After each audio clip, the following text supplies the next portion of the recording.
Alrighty, so welcome everybody. A topic that has come up several times during the strategic planning process that Berkshire Fork is facilitating with the different affiliate community foundations has been how to engage young people in community leadership and philanthropy through their community foundations work. So that's the topic that we're going to be exploring today. We're going to be learning from two other community foundations about how they're engaging young people in their community foundations work through philanthropy and community leadership. And then we're going to have a discussion about how to put those ideas into action and what are some ways that each community foundation can involve young people through their work. So those are kind of the objectives for today. And I'm going to go ahead and introduce our two speakers. So Katie Braswell is here. She's the Vice President of the Hamilton Community Foundation, located in Butler County, Ohio. The Hamilton Community Foundation has a youth philanthropy committee made up of a group of 20 high school students, and Katie will be able to share more about that. And Christine Orlando is Senior Program Officer at the Community Giving Foundation and facilitates the Youth Philanthropy Program in Pennsylvania's northeastern region. And Christine, you'll have to say the Susquehanna region if I'm correct on that. But I'm going to go ahead and turn it over to Katie, then Christine to introduce themselves a little bit more. Okay, well, thank you for the opportunity to talk about our Youth Philanthropy Committee. I've been at the Hamilton Community Foundation for about 15 years now. And when I came on, I was asked to also help with growing our Youth Philanthropy Committee. And they started talking about having a committee back in 2005. And I came on in 2007. And so we've just kind of have grown the organization since then. Like I said, we try to stay at 20 high school students, but we have been at 25 before. So, which is not ideal. How much do you want me to get into? That's great, Katie. Thank you so much for giving a little overview. And Christine, would you like to introduce yourself? Yes, hi, I'm Christine Orlando. I've been with the Community Giving Foundation for about 8 years now, and we are sort of young for community foundations. We're 20 years old. Our foundation was established in 1999, originally formed as a health foundation, and then a handful of years later transformed into a regional community foundation model. And so we now serve a 5.5 county region, and we have 5 affiliates within that region. I was really excited to see that you all operate with an affiliate structure as well, because sometimes I know that's hard to compare, apples to apples when you're working, with other foundations and trying to implement new ideas. So we have our Youth and Philanthropy program, and that has been in existence almost as long as our foundation. We started it as a small program with one school district in our area, and we've expanded to working with 12 districts across our region. So looking forward to sharing more about that. Thank you, Christine. I just wanted to briefly touch on the questions that we received from board members and staff from the Foundation for Appalachian Kentucky in advance of this session. One of the questions was, how can we develop active avenues to reach the younger folks who would be inspired to contribute? What's the best approach to engaging young people in philanthropy? What are the beginning actions to spark an interest with potential young leaders? How can I build a program that is not limited to 4 or 5 dedicated individuals, but how can I create a sustainable program? And would a regional youth survey be beneficial? So these are some of the questions and thoughts on folks' minds as they're entering the space today. And I just wanted to lift that up before we get started. And I will go ahead and share our kind of first question that we'd like you two to focus on, and then I'll stop sharing my screen so that we can see your faces better. But how are you shifting power into the hands of young leaders in philanthropy, and what positive impacts have you seen by doing so? And would one of you be interested in starting? Kicking us off with that? I can. Do you want to go ahead, Christine? No, go ahead. I think we'll stick with you first, and then that way we'll be in order that way. And maybe we can tag team a little bit of this too, because we may be doing similar things, right? Sure. Yeah. It's nice to have just a small group to have at least a conversation. And we have engaged our area high schools. We have about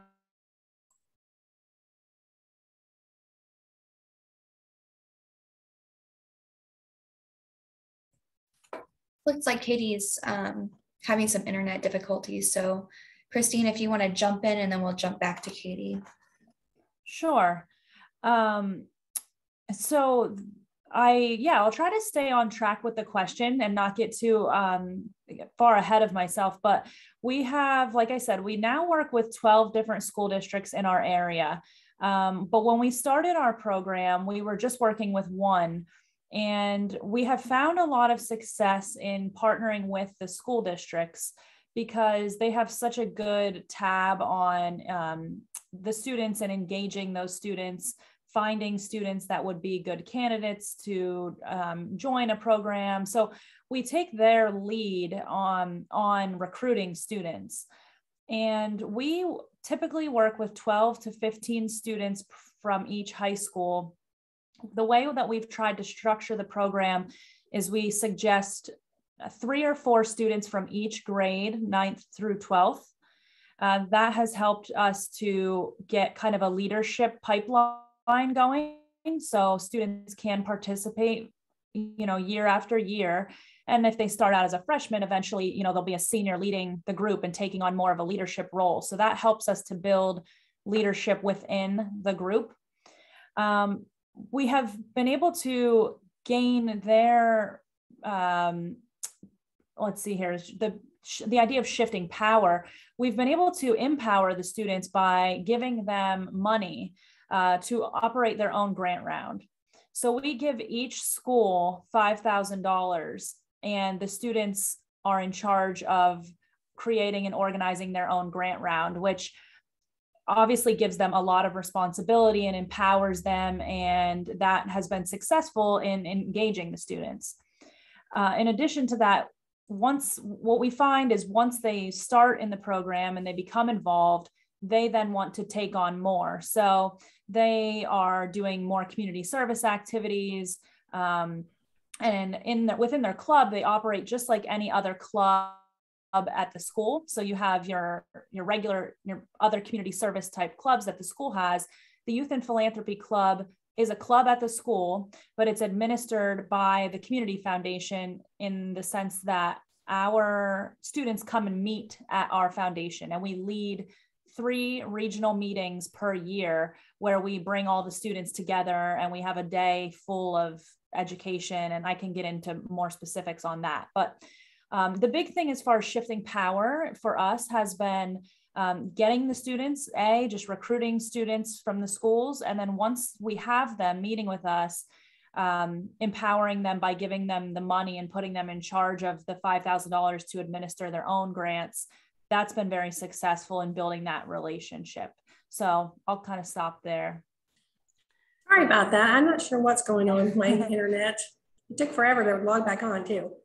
Seems good now. It does seem good. And Katie, do you want to just jump off right there? Yes, that's fine. So like Christine, I was saying we have 4 different high schools. Oh no.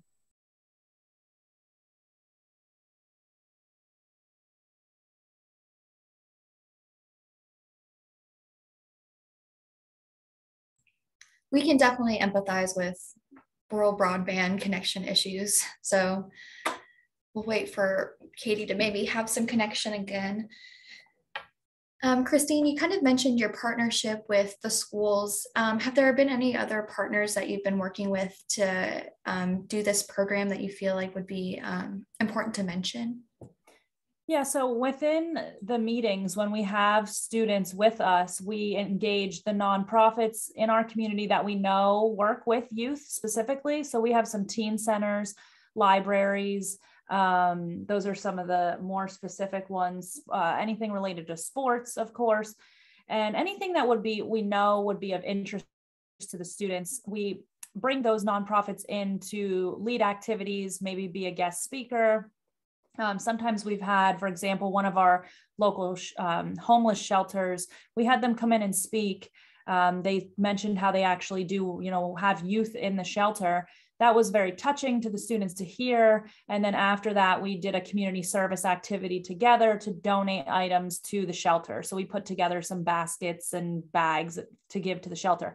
So that was kind of just one example of a way that we're partnering with some other nonprofits, teaching the students, but also giving back at the same time. And Kristen, you said you had 3 meetings a year, but you all have like 12 to 15 school districts. So are you bringing all of them together to the foundation office for those 3 meetings? Yeah, great point. So we actually, we do have 3 meetings a year, but we do those meetings in sections. So we're meeting, we're actually doing 3 of them right now. That's partially due to COVID and trying not to cram so many people into a space. But it's also very effective, more effective to have smaller groups of students. We're getting better interaction with them. So we're meeting with between 3 and 5 districts at a time in one meeting.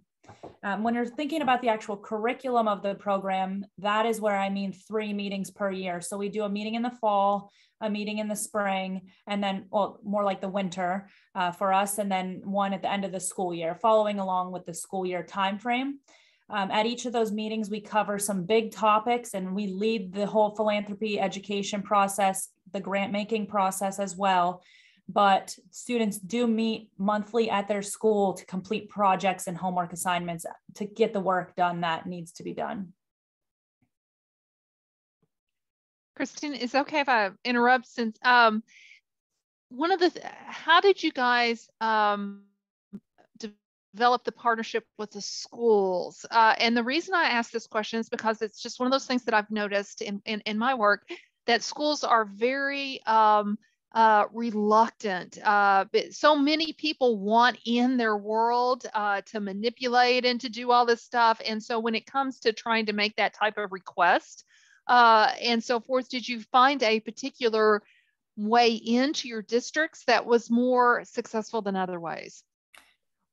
Fortunately, well, first of all, we started small with our most local district, who we already had a good relationship with as far as they were familiar with us through grant making. The school receives a lot of dollars for grants for different programs. So they knew the foundation. We started small in that way. The other thing is, whenever we start with a new school, we don't often have a lot of students. So I mentioned 12 to 15. But a first year might look more like 6 or 7 students. And then what happens is this may, I don't know, take this just for what it is, but we load them up with giveaways. We give them sweatshirts and gear. We give them bags and t-shirts. And they go back to their school after a year, and other students see what they're getting, what they're doing. And it kind of helps gain awareness. And then we ask those students to recruit a friend for next year. And then quickly we find that the program grows. And after a few years, then the program kind of has a name for itself within a new district where students are more eager to join. The other approach we've taken is, in some schools, we ask the guidance counselors to select students. And again, you know what works best for you. Other schools have an application process because they have such an interest in the program that they can vet the students. But we will ask guidance counselors to look for students who might be good candidates for leadership, for philanthropy topics, who maybe aren't involved in everything else already. So that's part of getting in. We have also met with superintendents and curriculum directors at first to give an introduction before we then ask to be partnered with a faculty member who will serve as our point of contact going forward. So we usually start, at the top and work our way down that way. But I think Katie's back. You're muted.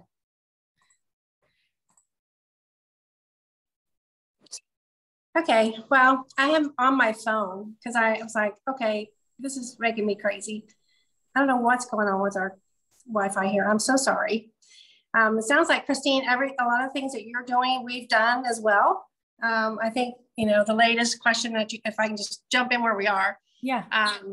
The question about the relationship with the schools, again, we have had also granted dollars to the school district. We've been around for many years, and we have a good reputation, and we have a good relationships with all of our local school districts. And so, Sandy, I think you're right as far as they feel kind of, they are protective about who they let in the buildings and things like that. So whenever we have a new principal or whatever comes in, because that changes all the time, we just make sure that we are continually developing the relationship with the principals as well as the high school, the guidance counselors. That is a constant that we are doing. Our kids meet monthly. They meet at lunchtime. So they actually leave school and come to a location that's pretty central for them. And so, so we definitely need to make sure that the school districts are okay with the kids leaving.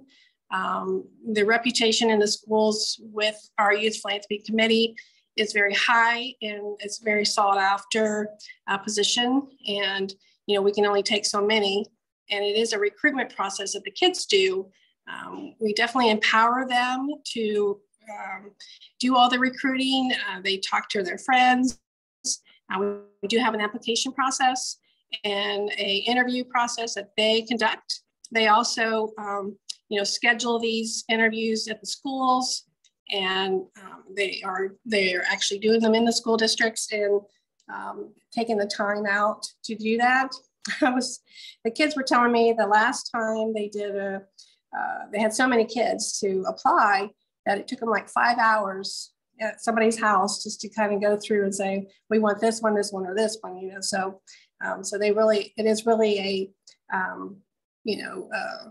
thoughtful process that they go through in order to, bring on new members. So it's very similar to what you were talking about, Christine, what you do as well. Another thing is through the program that the students can grant dollars back to the district in our program.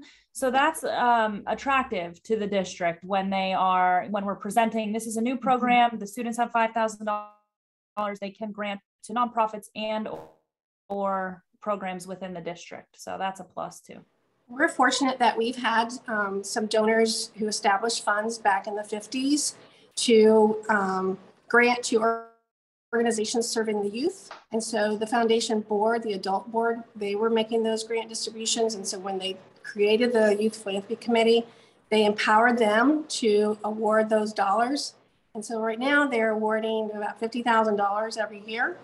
And they award up to $5,000 per grant is what they do. So I tell them all the time how fortunate they are because there's other youth philanthropy committees that do not have access to that much money. Right. Kathy, were you going to jump in with a question? I just had a question about kind of the selection process again. If you have more than one high school in the district, are those, so is the Youth Philanthropy Club for the entire district, or is it for just, I know there's some districts that just have one high school. I know at least in our counties, but there's some that have 4 or 5 high schools within that district. So is it a district-wide club or is it per school?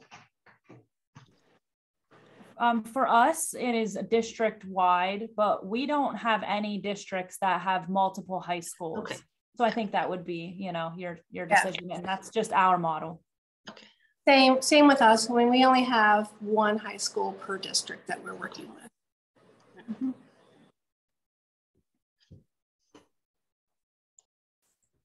Great. And Katie, and just in case you had anything else to add from that first question about kind of shifting power, which I think, Christine kind of talked about this leadership pipeline that they're building through their program where they're intentionally recruiting youth who are high school students who are freshmen, sophomore, juniors, and seniors, so that as they progress, they can help with that recruitment piece. And did you have anything to add about how you feel like you're shifting power to young people and the positive effects you've seen? Yeah, we definitely are doing that as well as far as recruiting freshmen through seniors.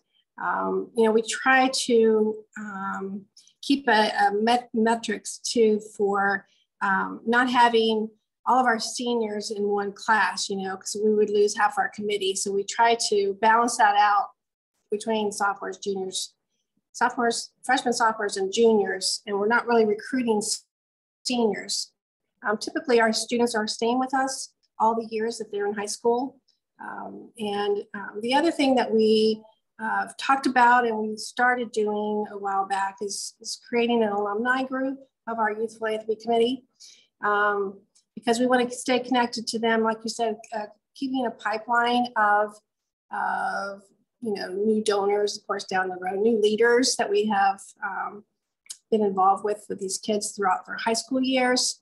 Some of our kids that go on to college, they do stay in touch with us and share with us how they're carrying on the Youth Philanthropy Committee role in high school and college. So I think that's really a good thing. And it's funny because we had our local university here, Miami University, the regional campus, they have a nonprofit degree, and they wanted to learn about grant making. And so they asked our Youth Philanthropy Committee high school students to present to them about what they're doing. And so, of course, that made our high school kids feel really good that they were talking to college students about what they do.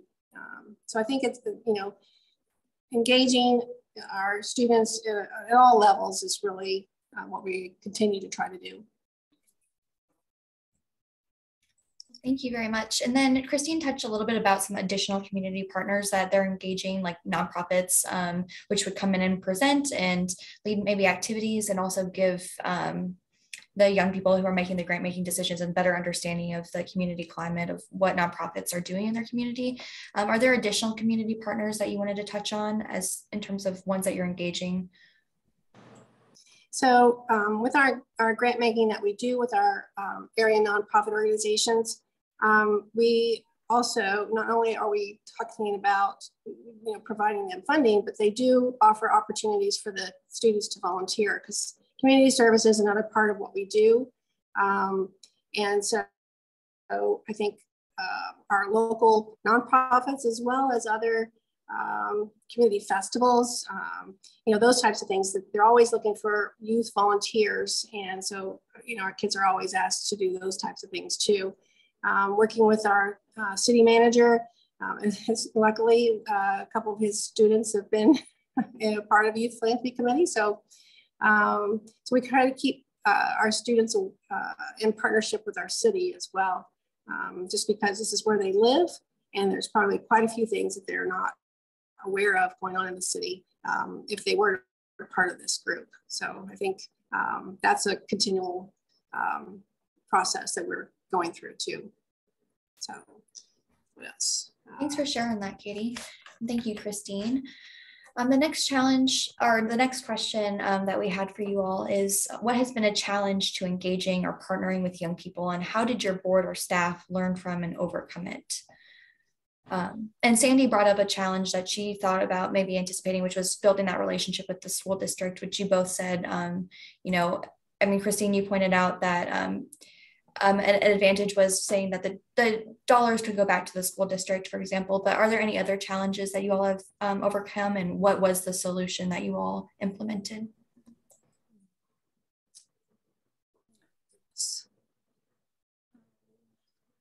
I can start if you want. Go ahead. Go ahead. I'll give you a little break now. Yeah. I have two thoughts on that. One is, for us, a challenge has been engaging the students and their family, students, engaging them as alumni. That has been a challenge for us because we're working with a large group of about 180 students per year. They aren't as connected to us, and when they leave and go off to their various colleges, they're obviously changing their emails and become harder to keep in touch with. So we have a social media presence that helps with that, but that's a challenge we're currently facing. And then we also want to engage with the students' families. And again, because there's so many of them, it's a little less personal in that way, unfortunately. So what we're trying to do to overcome that is send more communication home with the students for the parents. We're trying to get the parent contact information on the front end so that they can be invited throughout the year or to our end of year grant ceremony, but just trying to kind of engage that circle of people around within their household that may be interested in philanthropy and can learn from the program as well.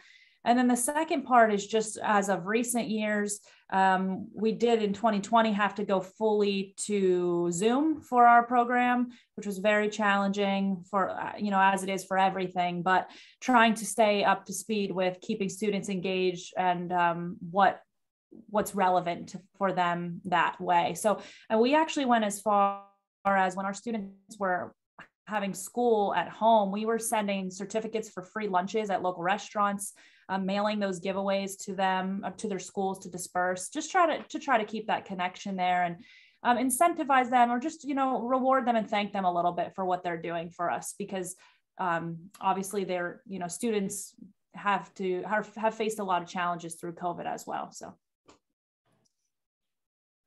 Same here, Christine. We did have to do a lot of Zoom communication with our students, and it's been a challenge, especially for our school district that has lower income families that are part of our group, and just trying to stay connected with them via Zoom or whatever way that we can connect with them has been a challenge. But luckily, the students will communicate with each other. I mean, they are from all different school districts, but they do try to stay connected with each other and help each other.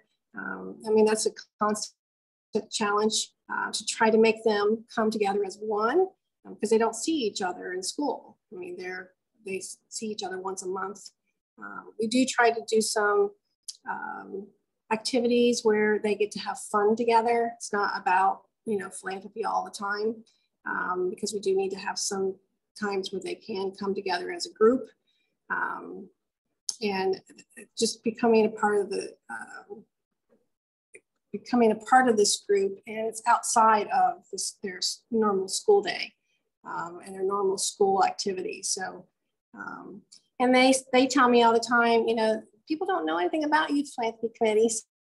So, that's getting the word out, and I said, well, that gives you opportunity to talk to people about it too. So, and so they say they're constantly trying to get communication out about what they do, and that's communication not only with their peers, but also, like I said, with the families that they are with. And we just recently had them make a presentation at our annual meeting where the YBC president, she did a speech. And so trying to get them in front of other donors is always, a challenge too. They're always so afraid to go talk to adults, but we work on that too. Question, if that's okay. What about more logistically, like for example, having background checks for your adult volunteers and transportation? How do you get students? How do you handle getting students from point A to point B while, safely, but also covering your liability and those types of, very basic questions? For us, we've created a waiver that we have parents sign that our attorney has put together as far as transporting and, meeting at different places. A lot of times our parents will transport our students as well, and they'll pick them up. And so we've tried to do it that way. Luckily we haven't had any issues. Good. I hope we never do, but yeah, true. It's probably more heightened if you're in education, probably than what we have, but and we have a small group, so it's a lot easier for transporting and getting permission from parents and those kinds of things. And I have one other advisor to our youth philanthropy committee. She's also on our board. That's that is a challenge that we have, is getting more adults to be a part of advisors. I'm the staff person that's handling it, but I feel like I do a lot. I have a lot of hats here at the foundation, so I don't feel like I do everything great for these kids, but get to spend enough time with them. But I think that's always a challenge of getting adults who will support their efforts, be a part of the monthly meetings, or because they have a lot of subcommittee meetings too that they do outside of our monthly meeting, and just having additional adults is a challenge for us. Yeah. Christine, what you Yeah, when a school becomes involved, we ask their school board to approve the program as we present it. We have some paperwork that, gives an outline of the program. We ask the school board to approve it as a club within their school. So we're taking on the school district has some responsibility there, in that they are responsible for the transportation, and they are responsible for giving us a faculty advisor to work with. So that faculty advisor has to handle all of the recruiting and the paperwork, the parent permission forms, photo release forms, that kind of thing. And then the faculty advisor travels with the students to our office and stays the whole time.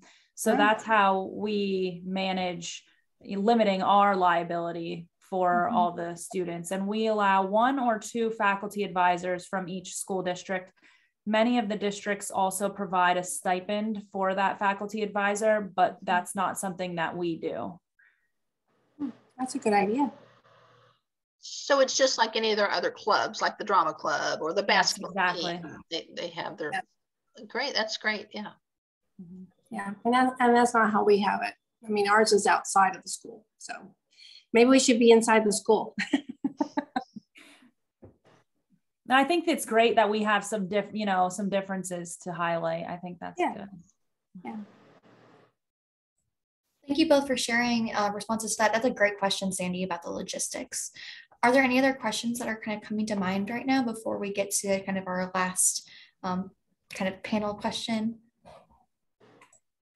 I had the question on your grant cycles, because Christine, you said that each group has $5,000 to award, but Katie, yours had a little bit more than that. So is it just one grant cycle that they take applications all year long and then they review them like toward the middle of the year? Anyway, how does that play out? How's the grant cycle? What's the grant cycle process? So I don't know which one wants to go first. Katie, how about you? Okay, sure.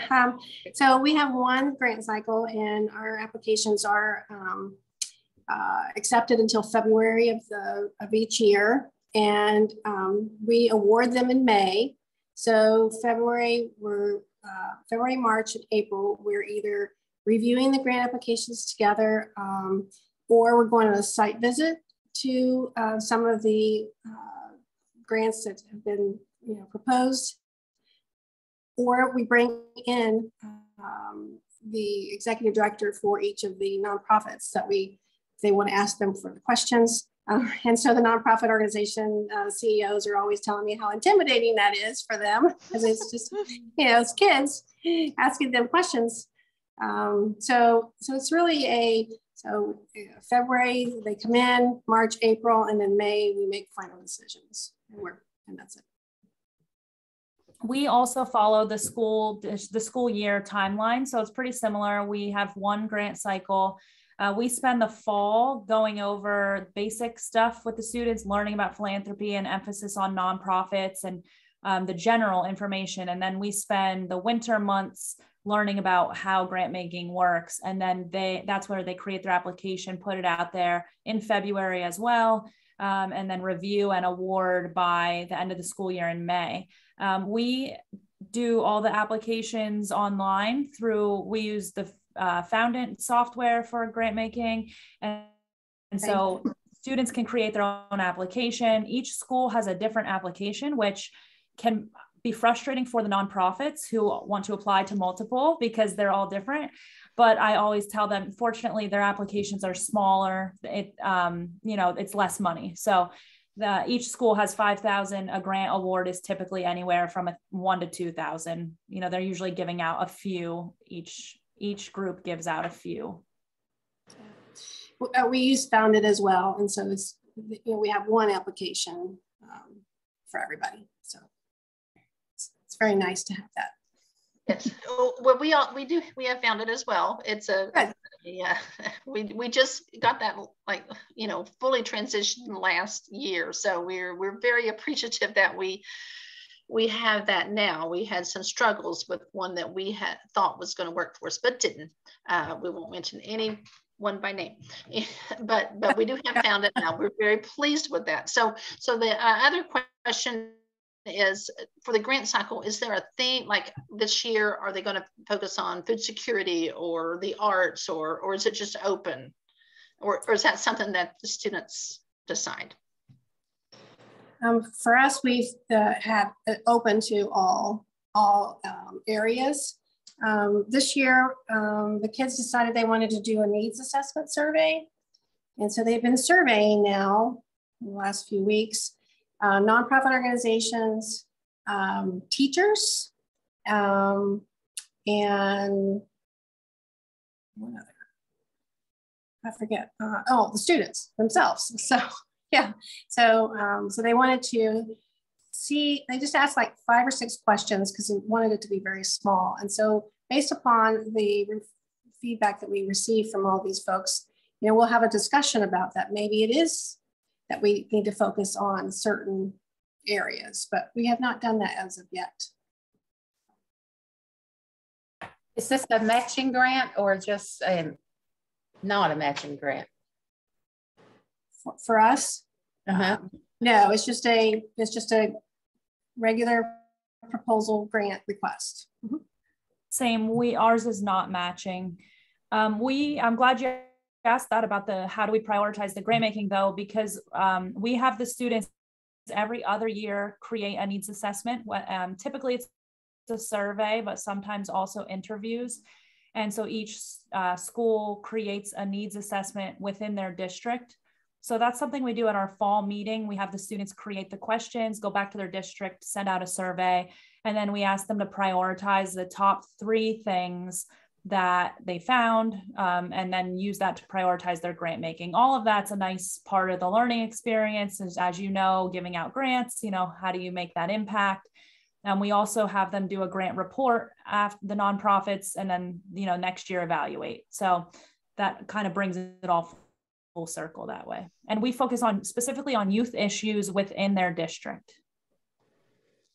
I like that. That prevents there from being the little boutique needs of, it becomes a needs-based assessment. I like that a lot. And it gives us a lot of data. Like Katie mentioned, we have other funds that our staff is oversees. And so then I have something factual to take back to say, these are the top needs facing youth, and help us to prioritize as adults who don't know as much about what's going on in the school.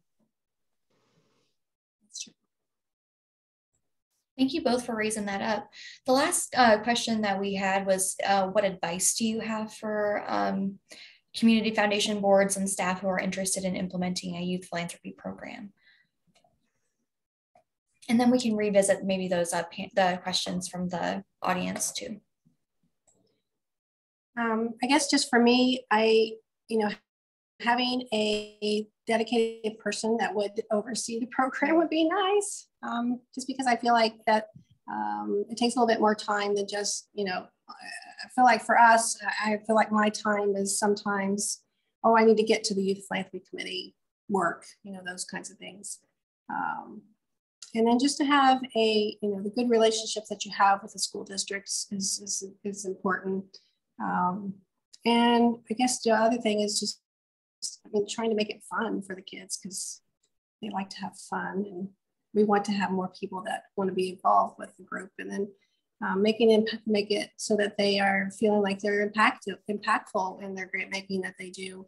And doing the site visits and doing a check presentation with the nonprofits is always a good time for the kids, just because they get to see where their money is going. So I think it's a great program to have. Not all areas have Youth Philanthropy Committee, so I think it's a very, very worthwhile, educational, impactful way to help young people be aware of what's in their community and to also look at life in a different perspective, because there are other people out there that have needs that they may not be aware of. So it's really a great program. Yeah, I really completely agree with everything that she said. And that emphasis on the check presentation has been really neat to see, because the students on that final day, they come together, we invite the nonprofits, we have them dress up. It's more of a formal event, and we give them the paper check and they hand it off and they do a handshake. You know, this is all pre-COVID, but and then the nonprofits speak a little bit about what the check's going to be used for. We invite our donors, we invite their family members, the students' families, school representatives, and so they can literally see the money being handed over. That's very impactful. And then obviously getting as much press there, that's helped us to gain a lot of attention. But I would also recommend removing the emphasis of fundraising from this. It sounds like both Katie and I do not have an emphasis on fundraising, because yeah, and that helps them to understand, you know, what would you do down the road if you were in the position to have money, if you had money yourself, or if you were serving on a board, you know what the community foundation does and the endowed assets that we have. That makes it more interesting for them, I think, because they do so much fundraising with their sports clubs and their Boy Scouts and Girl Scouts and all that stuff. So removing the emphasis of fundraising and just, you know, here you have this money, kind of shows them what they might do in their long-term future. So that's a big thing. And also I would suggest just starting small, because we started really small and we've been able to expand to a very large, successful program now with lots of attention, but took a lot of time. And so starting small and building those relationships really helped set the groundwork. And now, you know, at our end of year ceremony, it'll be in the newspaper and we'll get a call from a district or donor who says, how can I give to that? Or how come that's not at our district? So we're finding that's happening, and it's speaking for itself. So you're saying it took a long time. Are we talking years, and how many years? Well, it took a long time for us to get to this 12 school district model. For many years, we worked with 4 or 5 districts in our area. The program was very sustainable and manageable that way. So I just didn't want you to think we went out and started working with 12 districts right away and bringing together these large groups of students right away. We started with just 1 district and then added the next, you know, based on funding availability and the region. And that's how it's grown. So I you know, it'd be difficult to go out and just start with 12. I found a lot of success by us growing this way. But it actually started in 2004 with the 1 district. So it has spanned our entire lifetime. And for us, I mean, we only have 4 districts in our area. You know, in our county, we have 5 community foundations. So wow, another community. So that's, we're not expanding. So the other community foundations can, I think one other community foundation in the county has a youth philanthropy committee. I'm sorry, two of them. So there's 3 youth philanthropy committees in our county, and they all serve maybe 1 or 2 schools. And so we will not get to 12 like you, Christine. But I can see this as being, you know, as they learn about philanthropy and grow and go to college. I mean, you're just developing, you know, future donors, basically, because I mean, I think it's awesome. Yes. You both touched on the challenge and the opportunity in creating kind of an alumni network of young people who have participated in the youth philanthropy programs. So I think that that's definitely, when I'm re-looking at these questions from that folks submitted in advance, and I think that that's something that we definitely want to highlight for people as something that they should think about maybe before they start or as they're starting a youth philanthropy program. As you're looking at these other questions, I think that we've touched on some of them, but is anything sticking out to either of you, Christine or Katie, or Sandy, Claudia, or Kathy, as things that you wanted to re-raise up in the last 7 minutes that we have together? And Kathy, maybe you could share more about, I think that this regional youth survey is something that you mentioned, and was the intention of the survey to gauge interest in a youth philanthropy program, or No, it's really just a totally different type of survey that actually just kind of, we just kind of assess what the how the youth feel that live in Eastern Kentucky. What are their thoughts, what are their aspirations, and so it really didn't have a whole lot to do with youth philanthropy. I mean, it may be able to incorporate that in there with the buy-in from the school districts. If we are able to successfully start youth philanthropy clubs in several of the districts, then that might be a way for us to conduct a widespread youth survey, and just to kind of feel the culture of the youth and how that they feel about Eastern Kentucky. Are they gonna, would they remain in Eastern Kentucky if they had opportunities and job opportunities, or are they planning to go to college and never come back? So that was the kind of survey I think that I had shown. It was a survey that Nebraska had done, and it was very insightful into what, how the youth felt. And so anyway, that might be something the foundation takes on, but it could partner with this very well. It would be good. But yeah, the youth philanthropy in the school districts, I think, is a great idea.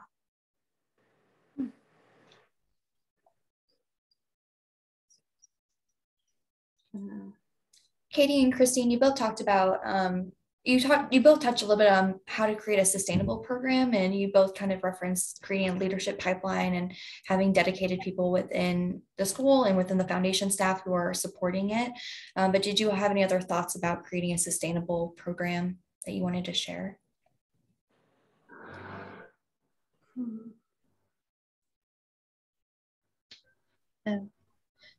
Katie mentioned that they have a large endowment, it sounds like, that funds the program. But we have several smaller endowments that fund these 12 schools, and each, based on geography and other limitations of the funds, we have to piece together some funding for some districts each year, which is challenging. So as far as sustainability, knowing what type of funding you even have available is helpful, so that you're not piecing together funding each year. That's been something that has kind of weighed us down over the years.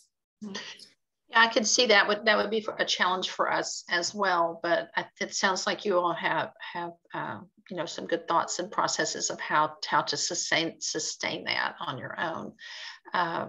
If you all have any resources that you could share with us, that would be awesome. You have like a manual or handbook, your assessment tool. I mean, I don't know, just anything you'd be willing to share.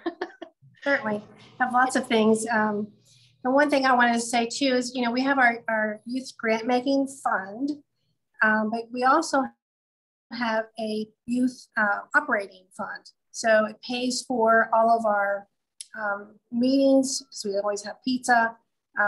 We have an annual retreat where we take the kids away for overnight kinds of things. And so, we try to make sure that the kids realize that they don't have to have money in order to, participate in different things that we offer, because some of them don't have the money to do it. So we had a state gift where a woman left money for the youth philanthropy committees for their opportunities for leadership, conferences, things like that. So we're very thankful for that, and we're constantly making sure that people know that that's an opportunity. And as we're talking with donors, we can bring it up too. So yeah, that's awesome. Yeah, that's great. Yeah, we're very thankful.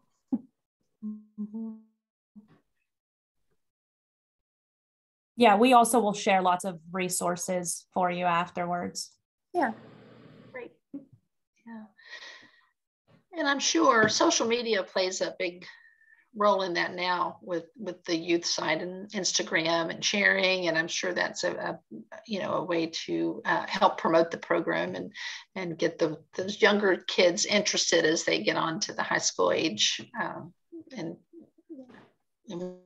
want to be a part of that.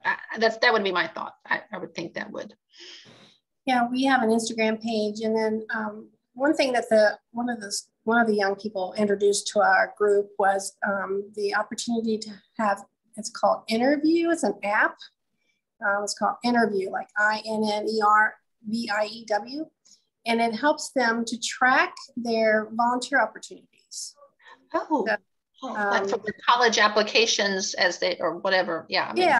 Yeah, and it helps us to know too. We want to try to keep track of how many hours our kids are volunteering. Yeah. They do it at the high schools, right? So this is a app that a lot of the area high schools are using, and so we just started that this past year. So it's just another. These kids are always telling us different things, and I have no idea what you're talking about. So.